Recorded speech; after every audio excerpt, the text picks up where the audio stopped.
Oggi voglio parlarti di detersivi e fare chiarezza su quello che si sente in giro riguardo alla loro efficacia o inefficacia, riguardo all'utilizzare o meno l'aceto, il bicarbonato, il perborato, l'acido citrico. I foglietti salvacolore sono davvero utili? Gli ecodetergenti sono davvero eco? Detergente o detersivo, che differenza c'è? E ti darò dei consigli su come utilizzarli per sfruttarne al meglio le proprietà. Se ti interessano questo genere di video, iscriviti al canale e lascia un like.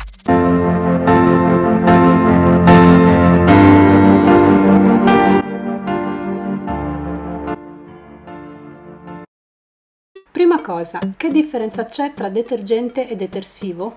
Nessuna. Qui da noi in Italia usiamo il termine detergente per indicare tutti i prodotti per la pulizia del corpo e il termine detersivo per indicare tutti i prodotti per la pulizia della casa e del bucato. In realtà, la parola detergente e la parola detersivo hanno lo stesso significato. Tutti i detersivi o detergenti contengono tensioattivi. I tensioattivi sono delle minuscole particelle che potenziano il potere pulente di un detersivo, legandosi allo sporco e facendolo andare via. Quelli chimici, soprattutto il lauril solfato di sodio o l'etanolamina, indicata in etichetta con gli acronimi DEA, MEA, TEA, sono molto tossici. Esistono in natura anche dei tensioattivi naturali che vengono ricavati ad esempio dalle palme, dal cocco, dal grano o da altre piante ricche di grassi. Esistono diverse tipologie di tensioattivi, ma non voglio andare troppo nello specifico delle composizioni perché lo scopo di questo video non è di annoiarti con terminologie tecniche, ma dirti praticamente come utilizzare i detersivi. Partiamo dal tanto gettonato miscuglio aceto e bicarbonato. Quando mescoliamo l'aceto al bicarbonato si innesca una reazione chimica che produce anidride carbonica gassosa e acqua. Quella schiumetta che vediamo è solo anidride carbonica, quindi la miscela per pulire non serve a nulla. È vero che per smacchiare alcune superfici o come anticalcare possono andare bene, ma non è il mix dei due prodotti che funziona, bensì ognuno di loro fa la sua parte. L'aceto sgrassa o decalcifica perché contiene un acido, però è abbastanza inquinante e pericoloso per l'ecosistema marino, corrode i metalli, quindi a lungo andare usato negli elettrodomestici li rovina. Un validissimo sostituto dell'aceto è l'acido citrico, che oltre ad inquinare molto meno, è addirittura più efficace come anticalcare e, cosa importante, è anche inodore. L'acido citrico può essere utilizzato come ammorbidente, anche se in realtà non ammorbidisce le fibre, ma neutralizza l'alcalinità del detersivo facendo avvicinare il pH delle fibre a quello della nostra pelle. Il bicarbonato di sodio è ottimo come antiacido, deodorante, ottimo anche come dentifricio, come lievito, come blando antibatterico ed ha anche una leggera azione smacchiante e abrasiva, ma non sgrassa, non decalcifica e non ammorbidisce. Attenzione a non confondere il bicarbonato di sodio con il carbonato di sodio, conosciuto come soda da bucato o soda calcinata. Il bicarbonato e il carbonato di sodio hanno nomi, composizione chimica e aspetto molto simili, ma il carbonato non è adatto all'uso alimentare. Il carbonato di sodio si trova in alcuni detersivi perché è sgrassante, igienizzante, detergente e sbiancante. È molto alcalino e anche un po' corrosivo, quindi è sconsigliabile utilizzarlo su superfici in alluminio, superfici in legno, piastrelle di cotto, sulla vetroceramica e sui tessuti delicati. È presente in natura nei cosiddetti laghi di soda e nella cenere di alcune piante marine. La conosciutissima soda Solvay è proprio carbonato di sodio.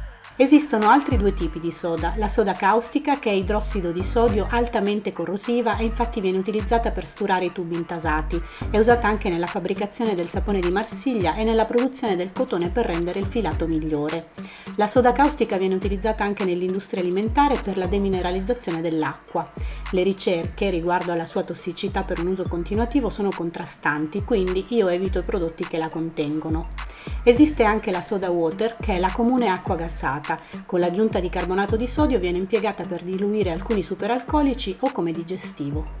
Anche il mix di limone e bicarbonato per pulire non servono a niente, ottimi come miscela per digerire, ma per le pulizie sono un altro degli inspiegabili miti.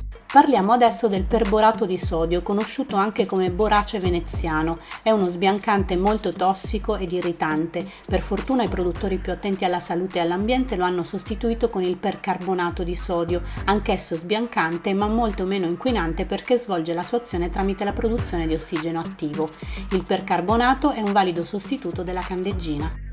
La candeggina, chiamata comunemente anche varechina, amuchina, nettorina, acquetta, neveina, conegrina, acqua di Labarac, acqua di Javel, è ipoclorito di sodio, quello che sentiamo chiamare cloro. La candeggina sbianca, disinfetta, è uno sporicida, virucida, fungicida ed è anche un solvente. Pura fonde a circa 18 gradi ed è particolarmente instabile, ecco perché si dice che la candeggina non è efficace alle alte temperature. Ti starai chiedendo allora perché se metto la candeggina in una lavatrice a 60 gradi sbianca ugualmente? Perché la si mette quando la lavatrice parte e per arrivare ai gradi impostati ci mette un po' di tempo. In quel tempo la candeggina ha già agito. Fai attenzione perché è molto tossica sia per gli esseri umani che per l'ambiente e, oltre a rovinare i capi colorati, indebolisce la trama dei tessuti. Quindi, prima di lavare i capi, controlla sempre le etichette di lavaggio. Ho fatto un video dedicato proprio al mondo dei simboli di lavaggio dove ti spiego cosa significano. Trovi il video sul mio canale. La candeggina delicata ha una composizione a base di ossigeno attivo e di tensioattivi. L'ossigeno attivo, chiamato anche perossido di idrogeno, che è praticamente l'acqua ossigenata, igienizza i tessuti ma non sbianca come la candeggina classica, quindi la candeggina delicata può essere utilizzata anche sui capi colorati e sui tessuti delicati come la lana e la seta. Una puntualizzazione importante: non si dovrebbe mischiare all'inizio del lavaggio la candeggina delicata o il percarbonato al detersivo, perché gli enzimi del detersivo vengono distrutti dagli ossidanti della candeggina delicata e quindi si vanifica l'azione del detersivo. La cosa migliore sarebbe aggiungere l'additivo dopo un po' di tempo dall'inizio del lavaggio.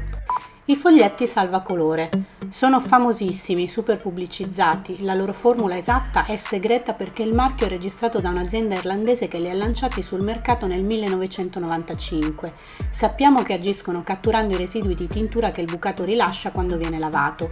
In realtà hanno dietro una grande operazione di marketing perché il foglietto non ha la capacità di captare tutto il colorante rilasciato dai tessuti. Da prove fatte in laboratorio sono inutili, sono solo uno spreco di soldi. Molto meglio separare i colori per mantenere i capi sempre perfetti. Ecodetergenti. Diciamo una verità assoluta: se vogliamo un detergente davvero ecologico dobbiamo informarci, studiare le varie sostanze esistenti in natura e produrcelo da soli, passando da tutta una serie di errori e di sperimentazioni per trovare la formula giusta per il nostro bucato e per le pulizie di casa. Però spesso ci manca il tempo e la voglia di fare tutto questo e per sentirci meno in colpa acquistiamo detersivi che riportano la scritta ecologico, verde, ma spesso anche questa è una mera operazione commerciale. Il consiglio che posso darti, se vuoi rispettare l'ambiente e la tua salute, è quello di leggere sempre le etichette dei prodotti e scegliere quelli che hanno meno sostanze chimiche al loro interno. Spero di esserti stata d'aiuto ed averti dato informazioni utili. Ho fatto una tabella riepilogativa riguardo ai detersivi che puoi trovare nel mio sito www.copripiumisi.com. A presto!